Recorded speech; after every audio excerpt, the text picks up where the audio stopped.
Tayo pong lahat, inaamin ko sa makapangyarihang Diyos at sa inyo mga kapatid na lubha akong nagkasala sa isip, salita, sa gawa at sa aking pagkukulang. Kaya sinasamo ko sa mahal na Birheng Maria, sa lahat ng mga anghel at mga banal, at sa inyo mga kapatid na ako'y panalangin sa Panginoong ating Diyos. Kaawaan tayo na mapagmahal na Diyos, patawarin sa ating mga sala at patnubayan hanggang sa buhay na walang hanggan. Amen. Panginoon, kaawaan mo kami. Panginoon, kaawaan mo kami. Kristo, kaawaan mo kami. Kristo, kaawaan mo kami. Panginoon, kaawaan mo kami. Panginoon, kaawaan mo kami. Yumuko tayo, maaaring ibulong sa Panginoon ang ating intensyon. Gusto natin ang mga nanunungkulan sa ating bansa, ang kaliwanagan ng kanilang isipan. Pagdasal natin ang mga tumutulong sa ating simbahan. Pakisuyo pong pakidasal ang mga may sakit. Kilala man natin o hindi. Katulad ni na Amelita, Mario,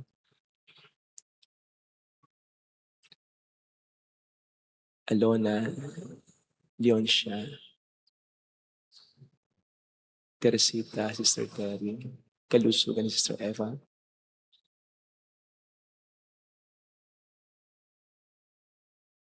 Roger, Julie, Juliet, Nanay Feli. Manalangin tayo. Ama naming makapangyarihan, iginawad mo ang mga katangian ng apostol kina San Timoteo at San Tito. Pagbigyan mo ang kanilang dalangin, kami makapamuhay na maayos at matapat sa iyong kalooban para kami marapatin mong makasapit sa iyong piling sa kalangitan sa pamamagitan ni Jesucristo kasama ang Espiritu Santo magpasa walang hanggan. Amen.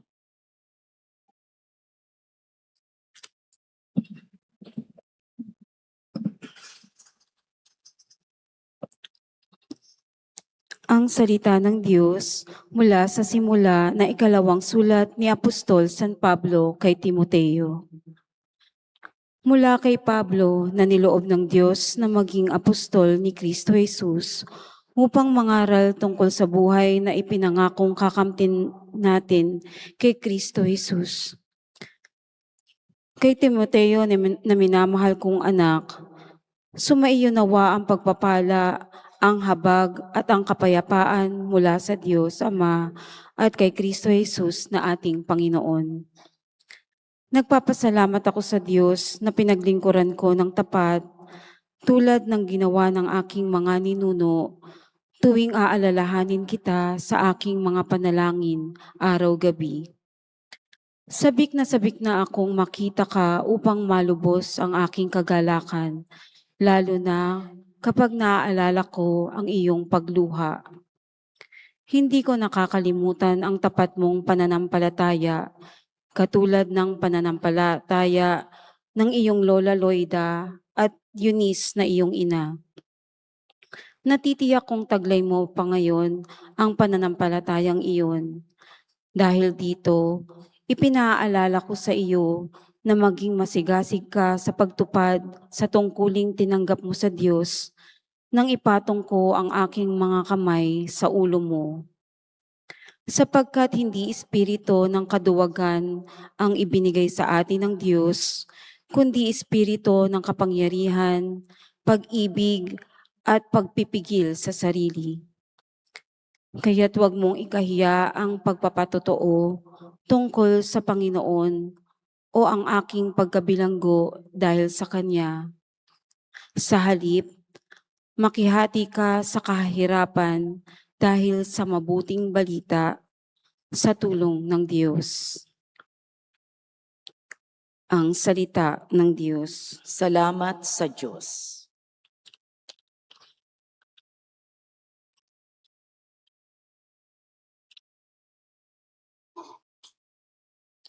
Sa lahat ay pinahayag gawa ng poong nagligtas. Sa lahat ay ipinahayag gawa ng poong nagligtas.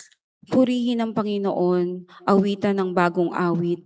Panginooy papurihan nitong lahat sa daigdig. Sa lahat ay pinahayag, gawa ng poong nagligtas. Awitin ng Panginoon, ngalan niya ay purihin. Araw-araw ang ginawang pagliligtas ay banggitin. Kaya't kahit sa ay ipahayag na ang poon ay dakila, sa madla ay ipahayag ang dakila niyang gawa. Sa lahat ay pinahayag, gawa ng poong nagligtas. Panginoon ay purihin ng lahat sa daigdigan. Purihin ang lakas niya at ang kanyang kabanalan. Ang pagpuri ay iukol sa pangalan niyang banal. Sa lahat ay pinahayag, gawa ng poong nagligtas. Panginooy siyang hari sa daigdig ay sabihin, sanlibot ay matatag na kahit ito ay ugain. Sa paghatol sa nilikha, lahat ay pantay sa paningin. Sa lahat ay pinahayag, gawa ng poong nagligtas.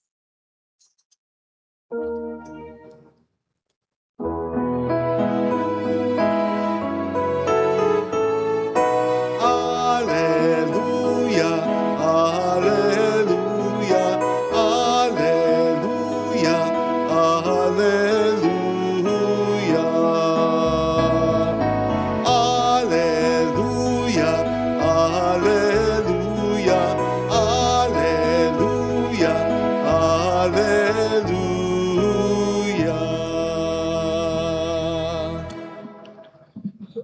Sumainyo ang Panginoon. At sumaiyo rin. Ang mabuting balita ng Panginoon ayon kay San Marcos. Papuri sa iyo, Panginoon.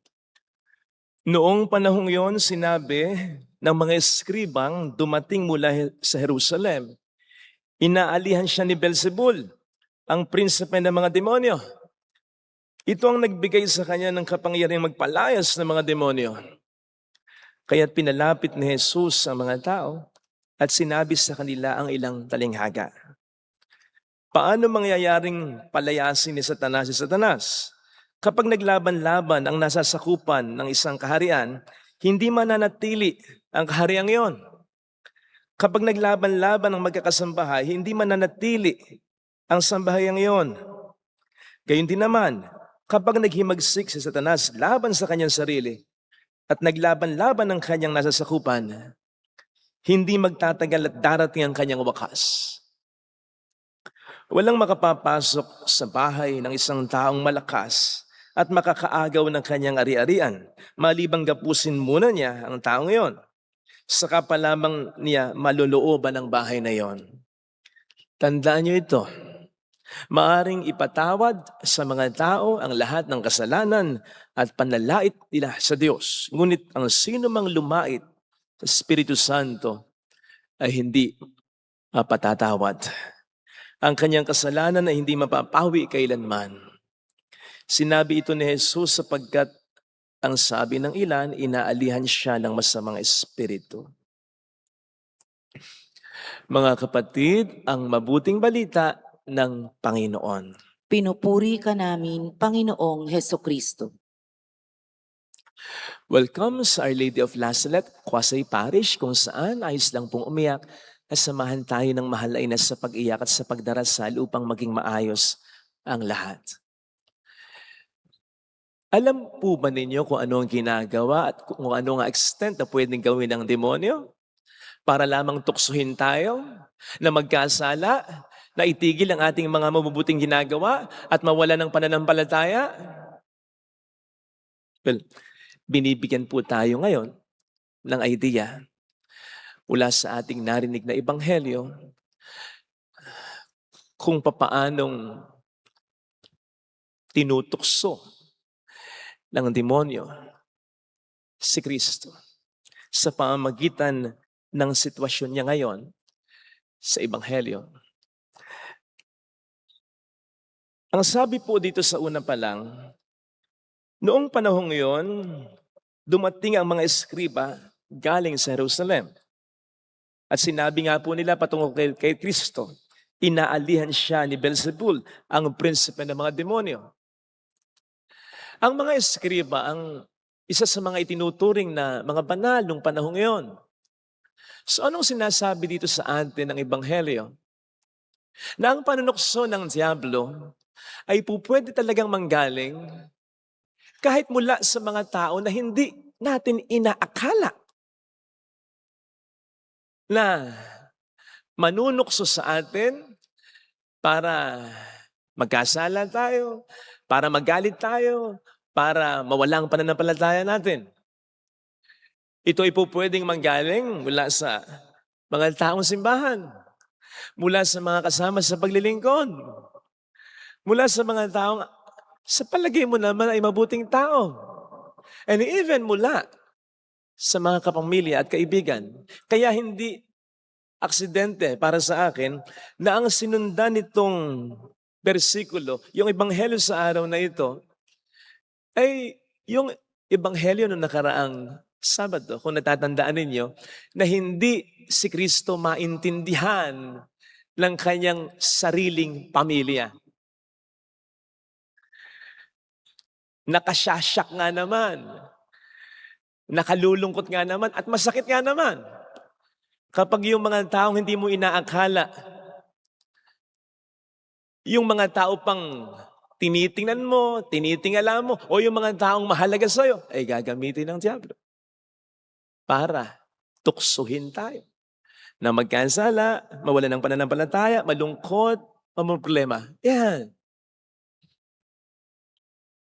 O hindi nga ba't minsan sinabi rin ng Panginoon na isasakdal tayo, maging ng ating pamilya. Maaaring ito'y tumutukoy noon sa sitwasyong pinapersekut ng mga Kristiyano kahit ng mga kapamilya nito. Pero isa sa mga sinasabi dito ni Kristo ay talagang po pwedeng gamitin ng Diablo. Maging ang mga taong close sa atin para pasakitan tayo. Kaya dapat maging handa po tayo dito. Hindi ko naman sinasabing naisin natin. Kaya nang sabi ko, mahirap na tukso ito. Pero kung ito'y i-allow ng Panginoon na maranasan natin, kung ito'y gamitin ng Diablo, tanggapin po natin. Nang hindi na tayo masyadong nagtatanong, bakit ganito, bakit ganon? Huwag po natin kalimutan, maging si Kristo, maging si San Pablo, ay inabandona, hindi pinaniniwalaan, hindi sinuportahan ng kanilang mga sariling kapamilya. So, maging handa po tayo dito in such a way na maging matatag po tayo sapagkat nangyayari po talaga ito. Kaugnay nito yung paratang ng mga eskriba kay Kristo. Siya'y inaalihan ng demonyo o siya'y kampo ng demonyo. Paninirang puri po ang tawag dito. At alam nating lahat, lalo na sa mga nakaranasan nito, ang sakit nito. Yung paratangan ka ng kasinungalingan na po pwedeng paniwalaan ng iba and therefore po pwedeng makasira ng iyong pangalan sa mata o sa isipan ng karamihan. Nakagigil-gil ito.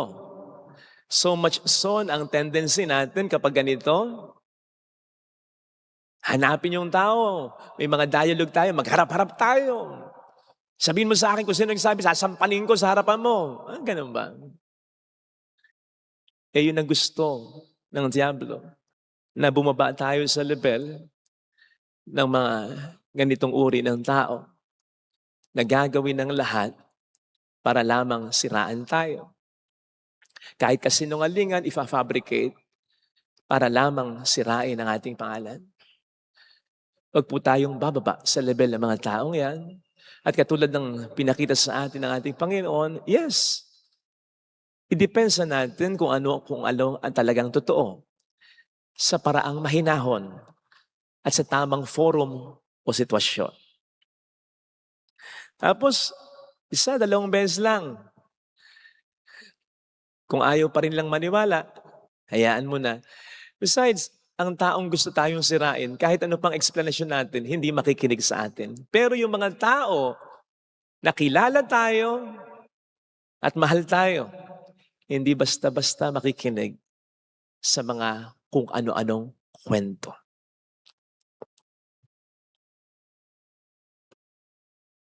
Isa pa, kaugnay pa rin ng pagpupursige ng Diablo at tuksohin si Kristo.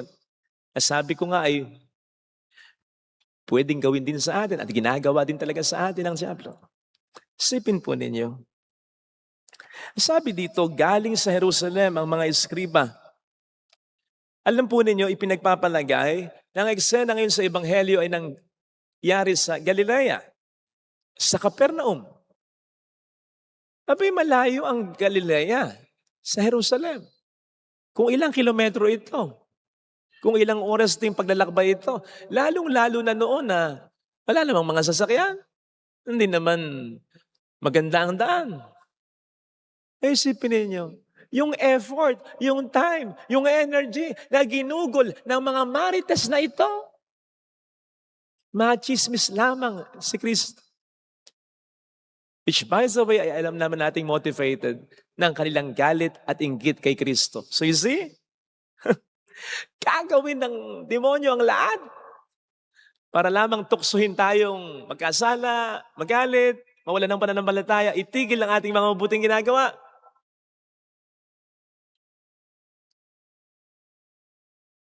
Lalo pat kung katulad tayo ni Kristo na maraming ginagawang mabuti, na namumuhay ng mabuti, na may malalim na relasyon sa Panginoon. Ako, mas dodoblehin, titriplehin, mas ibibigay ng demonyo ang kanyang buong puwersa para lamang tuksuhin tayo. Again, pag sinabing para tuksuhin tayo, magkasala, magalit, malungkot, mawala ng pananampalataya, magtampo sa Diyos. Ibibigay niya ang lahat ng kanyang puwersa. Pero huwag tayong mag-alala. Sapagkat sinasabi ngayon sa atin ng Panginoon sa Ebanghelyo, hamak na mas malakas siya. Ito yung sinasabi niya patungkol sa talinghaga na walang makapapasok sa bahay ng isang taong malakas at makakaagaw ng kanyang ari-arian. Malibang gapusin muna siya ng isang taong, syempre, mas malakas kaysa kanya. Si Kristo yon. Ang demonyo, ang siyang ginapos niya para ang inari ng demonyo at tayo yon sa pagkakasala ay mapalayaan niya. Ang demonyo na namahay at ginawang kaharian niya ang mundong ito. O di ba? The devil is the prince of this world. Pinasok ni Kristo ang kabahayan o pinamahayan ng demonyo ang mundo. Ginapos niya ang demonyo para ariin muli tayo. Kaya't kung gagawin ng demonyo ang lahat para lamang tuksuhin tayo, tandaan po natin ito, ha? Ginawa ni Kristo ang lahat para maligtas tayo. Ulitin ko, kung gagawin, at talagang gagawin, ng demonyo ang lahat para tuksuhin tayo, tandaan natin, ginawa na ni Kristo ang lahat para maligtas tayo. Tapos na ang laban. Wala nang pangil ang kalaban. Kaya't ang pinaka-weapon ng demonyo sa atin ay deceit, panlilinlang, kasinungalingan. Matatalo lang tayo ng Diablo sa buhay natin kung paloloko tayo, kung pagogoyo tayo, at kung pahehele tayo. Ang sabi ni San Pablo kay Timoteo sa 2 Timoteo 2:26, at silang lahat ay magigising upang makaligtas sa paninilo ng Diablo na gawin ang kalooban ito. Kaya't kung hindi lamang tayo paloloko, palilin lang at pahehele sa Diablo. Kaya nga sabi ni San Pablo, tapos na ang dilim, paparating ng liwanag, gumising na kayo. Hindi tayo matatalo, hindi makapoporma sa atin ang Diablo. Interestingly, kaugnay ng Ebanghelyo, sinabi rin sa atin ng ating Panginoon Jesucristo sa Ebanghelyo, ang kasalanan laban sa Espiritu Santo. Ang Espiritu Santo ang siyang nagpapaalala sa atin kung gaano tayo kamahal ng Diyos. Kaya ang Espiritu Santo ang primary agent sa atin para hindi magkasala. Mahal ka ng Diyos, ba't mo gagawin yan? At para tumalikod sa pagkakasala, mahal ka ng Diyos. Bakit ka nagtatampisaw sa kasalanan? Para magsisi. Para magbalik loob sa Diyos. Kaya't ang kasalanan laban sa Espiritu Santo ay ang hindi pakinggan ng Espiritu Santo. Ang hindi panghawakang mahal tayo ng Diyos. Kapatid, ano ba bang gagawin ng Diyos? Ginawa na niya ang lahat sa pamamagitan ni Jesus para patunayan sa ating mahal tayo ng Diyos. So bakit tayo magkakasala? Kung magkasala man tayo, bakit tayo mananatili sa pagkakasala? Nasa sa atin lang talaga ang pagkatalo natin, hindi ng Diyos. Kung pagogoyo tayo, kung paloloko tayo, kung pahehele tayo sa demonyo, dahilan para hindi natin paniwalaan o kalimutan natin kung gaano tayo kamahal ng Diyos na siyang makapagpapabago sana sa atin. Hindi ang pagmamahal natin sa Diyos, kundi ang pagmamahal niya sa atin na hindi natin dapat sayangin.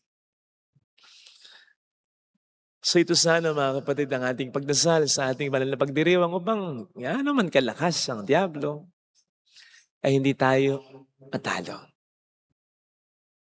At tulad ni San Pablo, na kahit nakakulong na, kahit malapit ng patayin, nakapagpapalakas pa rin ng loob ng kanyang kapwa-tao. Narinig natin sa ating unang pagbasa, ang sulat niya kay Timoteo. Siya pang nag-encourage kay Timoteo. Samantalang siya ipapatay na. Sige nga. Kung ako ang susulat sa inyo, samantalang ako'y nasa kalagayan ni San Pablo at papatayin ako, siguradong hindi malayong ang laman ng sulat ko. Pagdasal niya ka, natatakot ako. Bakit naman nangyari sa akin ito? I've been faithful naman, Lord. Hindi ko maintindihan, tinatanong. Ano magiging dating sa inyo na sulat ko? Bababa din ang pananampalataya ninyo. Nakita niyo si San Pablo? Nakakulong na at bibitayin Nagpapalakas pa rin ng loob ng iba. Bakit? Sapagkat hindi siya nabulagan. Ano man ang gawin sa kanya ng Diablo, kahit dinesert siya, kahit inabandon na siya, maging ng kanyang mga kaibigan sa ministeryo. Sapagkat maliwanag sa kanyang mahal siya ng Diyos. Siya daw, sabi ni San Pablo, ang pinakamalala sa lahat ng mga makasalanan. But despite that, minahal siya, pinatawad siya ng Diyos. Yun ang laging pinanghahawakan ni San Pablo. At yun ang hindi sinayang ni San Pablo, kahit pa maging mitya ng buhay niya ito. So let us be Saint Paul. At makatutulong din kung meron tayong magiging mga Timoteo at Tito sa buhay natin. Si San Pablo ay inabandon na ng ilang niyang mga kasama natin sa ministeryo. Masakit yun. Pero ang Diyos ay magpapadala naman ng iba. Katulad nila Timoteo at Tito. Mahalaga rin kasi na sa pag-battle against the devil, may kasama tayo. Bukod kay Kristo, yung mga pinapadala niya para labanan natin ng Diablo. Sapagkat sinasabi rin sa ating ebanghelyo na ang Diablo nagkakaisa. Kung ang Diablo gusto niya magkawatak-watak tayo, ang Diablo nagkakaisa. Sabi mismo yun ni Kristo. So dapat magkaisa rin tayo. Malaking bagay na sa pamilya, may problema man sa isang miyembro ng pamilya, yung iba nagkakaisa na. Hindi magkakaisa laban sa isang may problema sa pamilya, kundi magkakaisa sa pagmamahal, sa pag-uusap, ano bang dapat nating gawin sa miyembro ng pamilya natin na ito. Kapag ang isang miyembro ng pamilya ay may sakit, magandang nagkakaisa ang buong pamilya. May nag-aambag ng pera, may nag-aambag ng pag-aalaga, may nag-aambag ng pakikisama. Iba't ibang pwedeng iambag. Totoo nga namang si Kristo lang ang kailangan natin para magtagumpay tayo sa laban natin sa demonyo. Pero si Kristo rin kasi ay nagpapadala, ang Diyos din kasi nagpapadala ng mga tao para alalayan tayo. Sana makinig yung mga taong ito, yung mga Tito at Timoteyong ito na pinapadala ng Diyos para alalayan tayo. Ito sana ang hiling nating biyaya sa banal na pagdiriwang na ito. Ilagay natin ang ating kanang kamay sa tapat ng ating puso.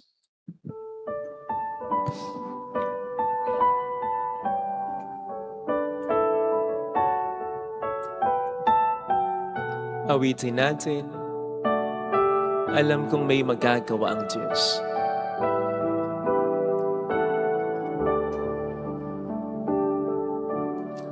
Alam kong may magagawa ang Diyos.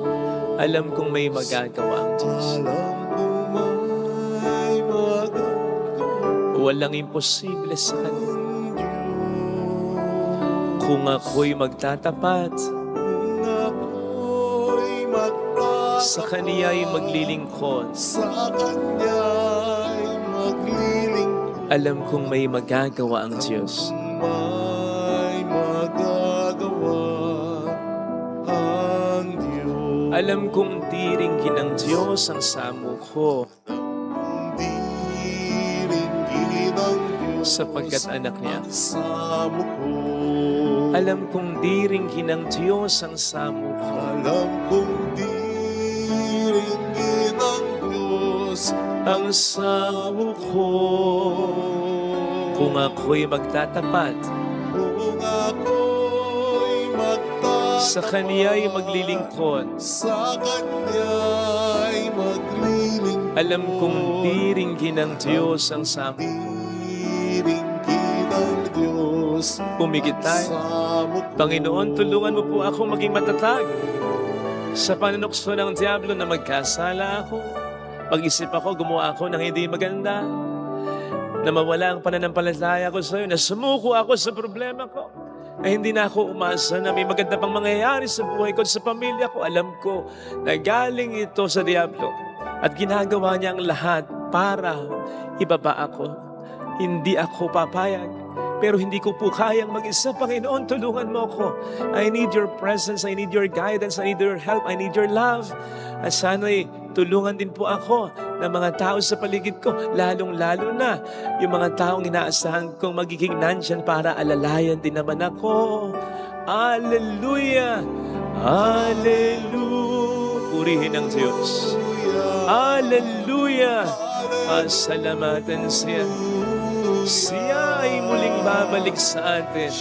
Hindi niya tayo iiwan kailanman. Hindi kanya magagawang pabayaan. Hallelujah! Purihin ang Diyos. Hallelujah! Basta huwag kang susuko. Ang Panginoon ang makikipaglaban para sa iyo kung lalapit kay Jesus upang tayo ay kumain. Sabihin mo sa iyo, mayroong magandang mangyayari sa iyo. Higit pa sa inaasahan mo sapagkat isa sa malaking dahilan kung bakit ang tindi ng panunukso sa iyo ng Diablo, may magandang mangyayari sa iyo. May blessing, not just materially, but spiritually. Mayroong magandang nangyayari sa iyo. Pinakamahalagang blessing, yung malapit tayo kay Kristo. Yung mas tumatag ang pananampalataya natin at ayaw yun ng demonyo. Kaya may mas mahalagang motibasyon para labanan siya, para magising sa paninilang niya. May biyaya na ibibigay ang Diyos. Papuri sa Ama at sa Anak sa Espiritu Santo. Kapara ng sa unang-una, ngayon at magpakailanman, magpasawalang hanggan. Amen. Pag-aalay.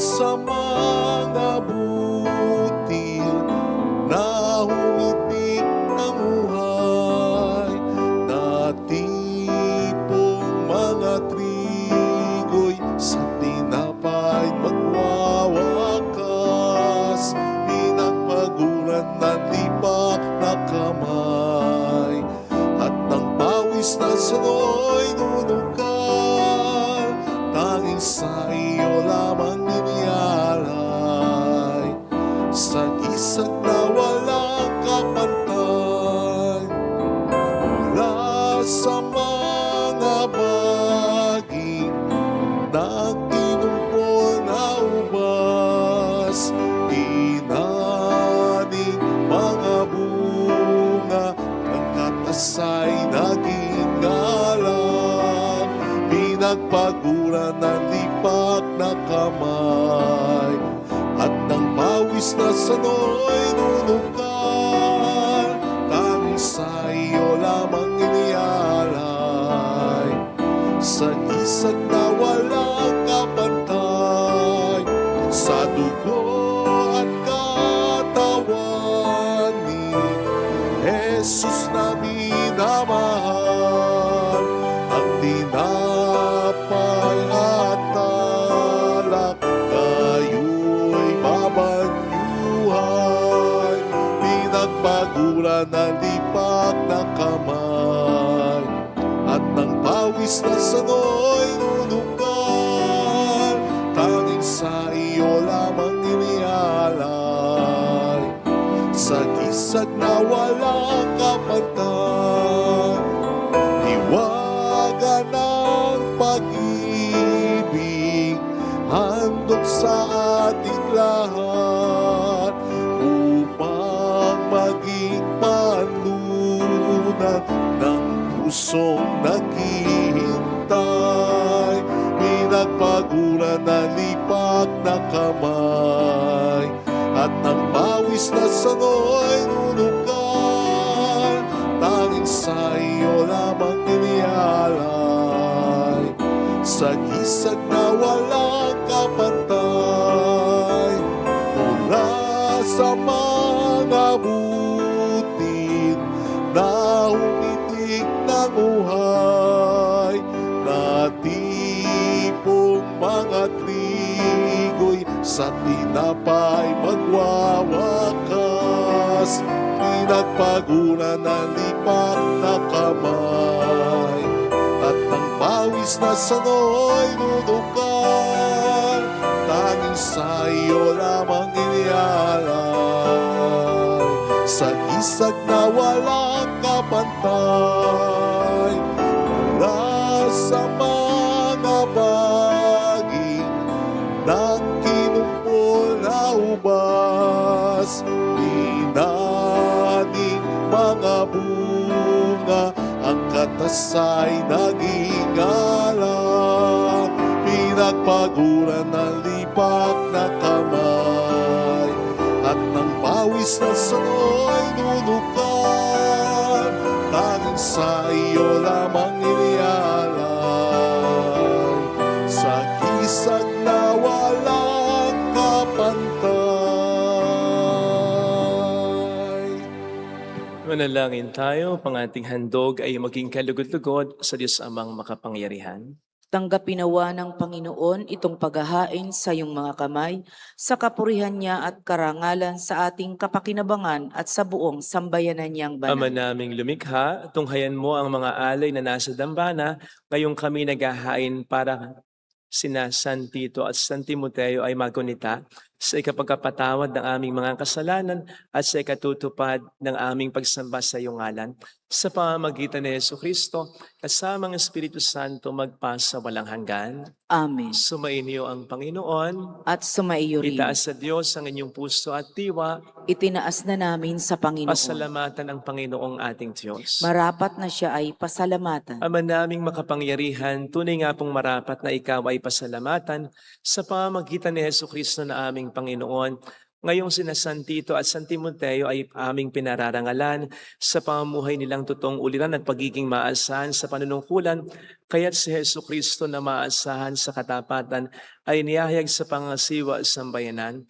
Ang malasakit na mga ulirang tagapangasiwa noon ay nagpapatuloy hanggang ngayon sa mga panalangin kanilang iniukol kaisa ng bayan mong dito'y nagtitipon.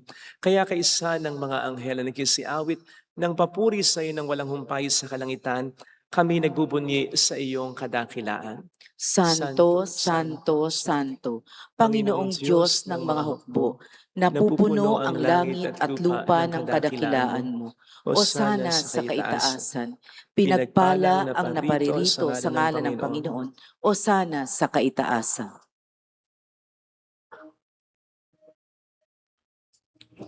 Ama naming banal, ikaw po ang bukhal ng tanang kabanalan. Kaya't sa pamamagitan ng iyong Espiritu, gawin mong banal ang mga kaloob na ito upang para sa amin ay maging katawan at dugo ng aming Panginoong Hesukristo. Bago niya pinagtiis ang kusang loob na maging handog, hinawakan niya ang tinapay, pinasalamatan kaniya, pinaghati-hati niya iyon, niabot sa kaniyang mga alagad at sinabi, "Tanggapin ninyong lahat ito at kanin, ito ang aking katawan na ihahandog para sa inyo."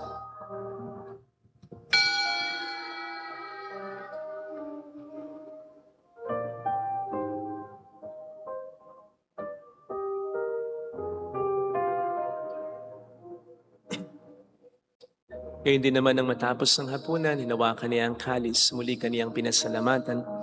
Iniabot niya ang kalis sa kaniyang mga alagad at sinabi, "Tanggapin ninyong lahat ito at inamin. Ito ang kalis ng aking dugo ng bago't walang hanggang tipan. Ang aking dugo na ibubuhos para sa inyo at para sa lahat. Sa ikapagpatawad ng mga kasalanan, gawin niyo ito sa pag-alala sa akin."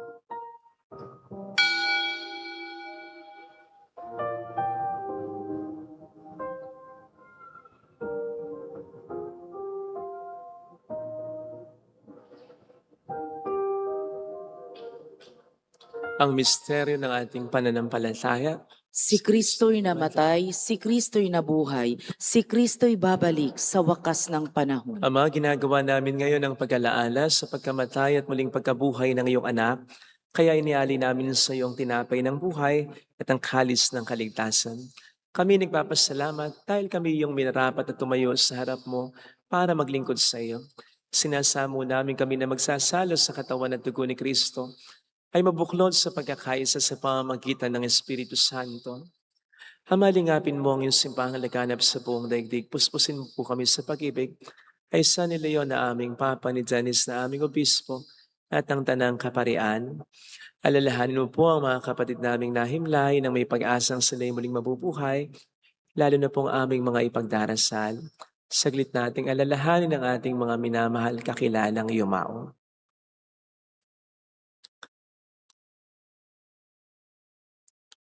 Kaawaan mo sila at patuloyin sa iyong kaliwanagan. Kaawaan mo at pagkitapatin kaming lahat na makasalo sa iyong buhay na walang wakas. Kaysa ang mahal na Birhen ng Lazaret, ang ina ng Diyos, isanuse ang kabiyak ng kanyang puso, lahat ng mga banal, at tulad sa Timoteo at San Tito na namuhay dito sa daigdig ng kalugod-lugod sa iyo, may pagdiwang nawa namin ang pagupuri sa ikararangal mo sa pamamagitan ng iyong anak at aming Panginoong Jesucristo. Sa pamamagitan ni Kristo, kasama niya at sa Kanya, ang lahat ng parangal papuri ay sa iyo, Diyos amang makapangyarihan, kasama ng Espiritu Santo, magpasawalang hanggan.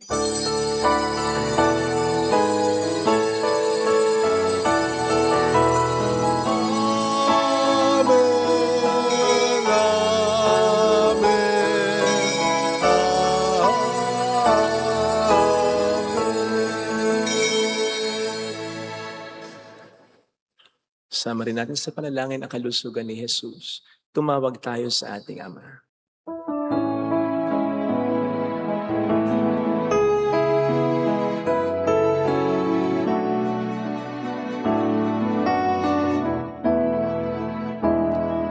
Ama namin, sumasalangit ka, sambahin ang ngalan mo. Mapasamin ang kaharian mo, sundin ang loob mo dito sa lupa para nang sa langit. Bigyan mo kami ngayon ng aming kakanin sa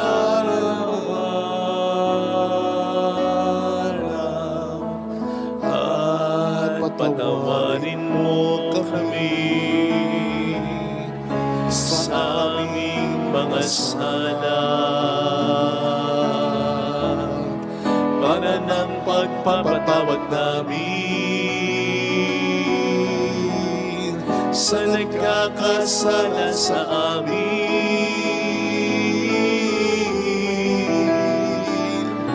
at huwag mo kami ipahintulot sa tukso at Tiyadya mo kami sa lahat ng masama.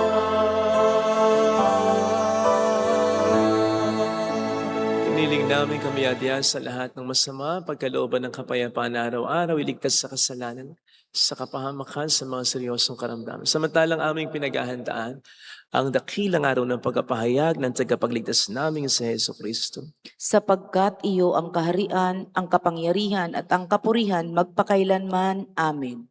Panginoong Hesus Kristo, sinasabi mo rin sa amin ngayon, kapayapaan ang iniiwan ko sa inyo, ang aking kapayapaan ang binibigay ko. Tungayin mo ang aming pananampalataya, wag ang aming pagkakasala. Pagkalooban mo kami ng kapayapaan at pagkakaisa-ayon sa iyong kalooban, kasama ang Espiritu Santo magpasa walang hanggan. Amen. Ang kapayapaan ng Panginoon ay sumainyo nawang lahat. At sumaiyo rin. Magbigayan tayo ng kapayapaan sa isa't isa. Kapayapaan, peace be with you. Kordero ng Diyos, Na nag-aalis ng mga kasalanan ng sanlibutan, maawa ka sa amin. Kordero ng Diyos na nag-aalis ng mga kasalanan ng sanlibutan, maawa ka sa amin. Kordero ng Diyos na nag-aalis ng mga kasalanan ng sanlibutan, ipagkaloob mo sa amin ang kapayapaan.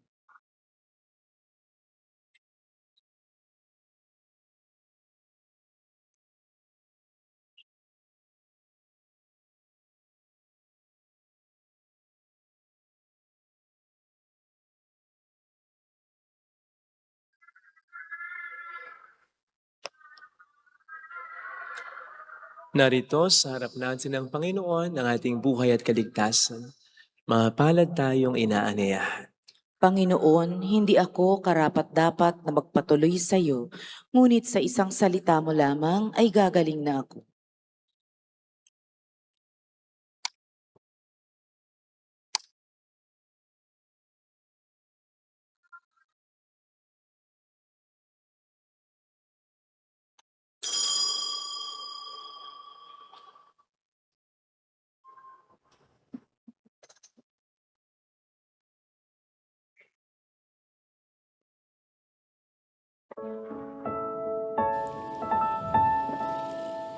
Panalangin para sa espiritual na pakikinabang. Panginoong Hesus, ako ay naniniwala na ikaw ay nasa kabanal-banalang sakramento. Iniibig kita ng higit sa lahat at ninanasa kong tanggapin ka sa aking kaluluwa. Sapagkat sa mga sandaling ito, hindi kita matatanggap sa sakramento. Tumuloy ka sa espiritu sa aking puso. Niyayakap kita na para bang naririto ka na. Inaalay ko ng buong buo ang aking sarili sa iyo. Huwag mong hayaang mawalay ako sa iyo. Amen.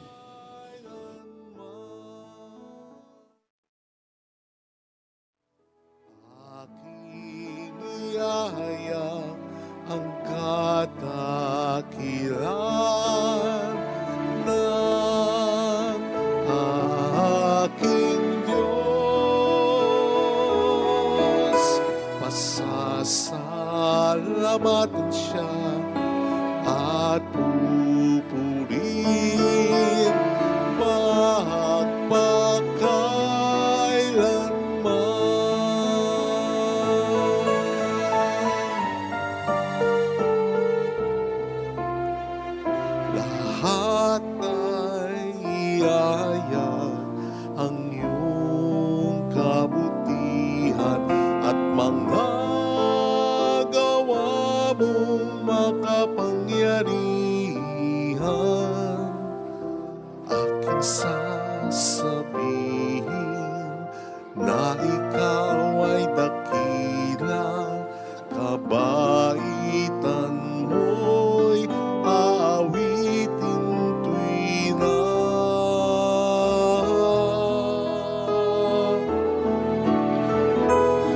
Aking iyahayag ang kadakilan ng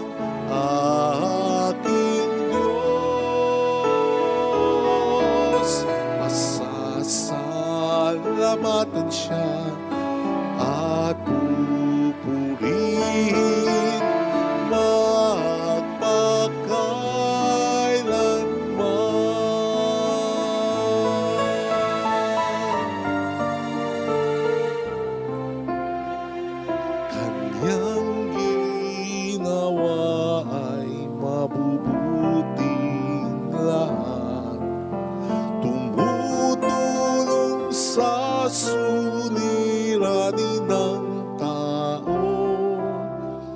Akin pupurihin ang Diyos na si Yahweh, sa ngalan niyang banal lahat ay magpuri.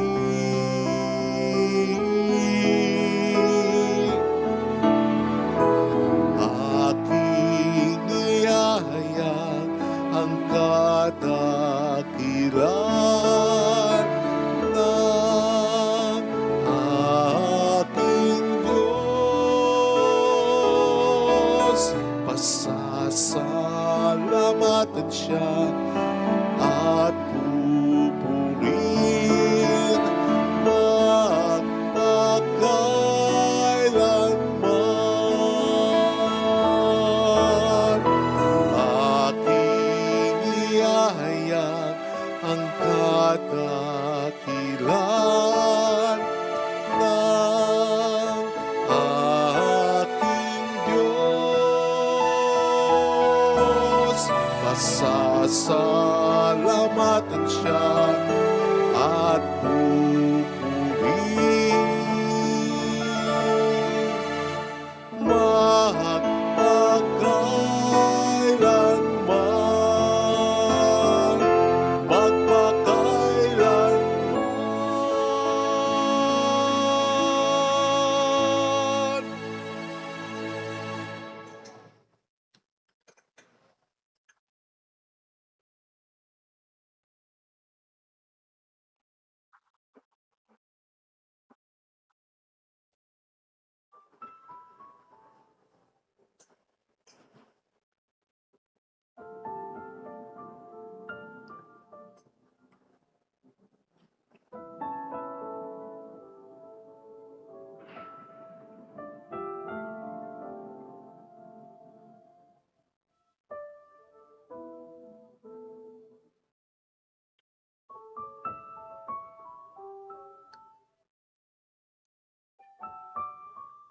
Manalangin tayo.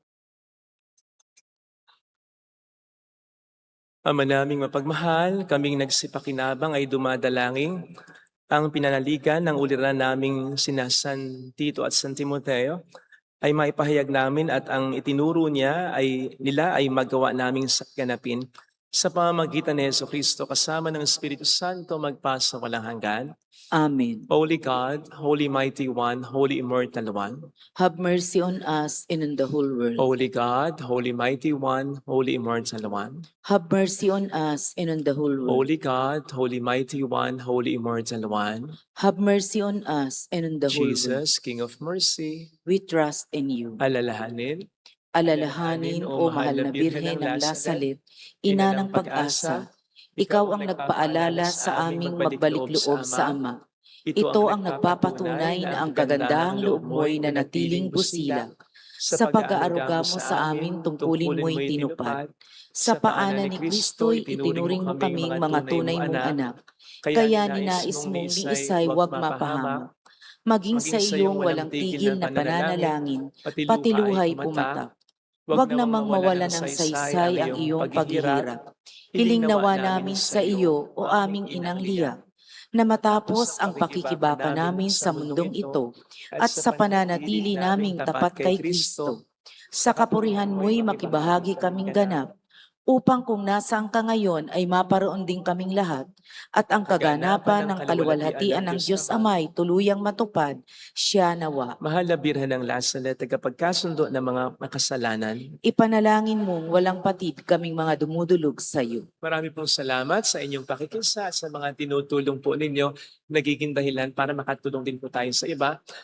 Very soon, mag-update po ulit tayo para sa mga tinutulungan nating communities para makapagpagawa ng kanilang mga chapels. Salamat po. Sumainyo ang Panginoon. At sumaiyo rin. Pagpalain kayo kasama ang ating pamilya ng mapagmahal na Diyos, ng Ama at ng Anak, ng Espiritu Santo. Amen. Humayo tayo sa kapayapaan ni Kristo. Salamat sa Diyos. Thank you rin po.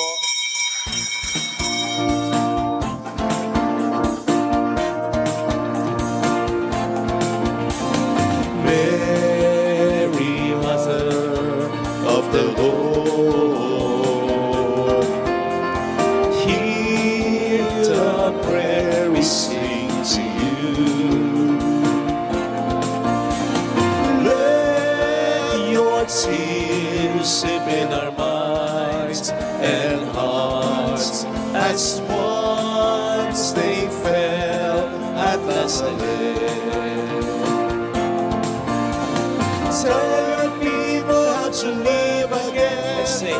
Tell your people how to sing again.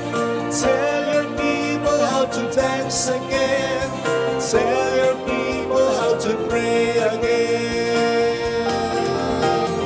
Mary, Mother of the Lord, here's a prayer we sing to you. Let your tears sip in our minds and hearts as once they fell at Nazareth.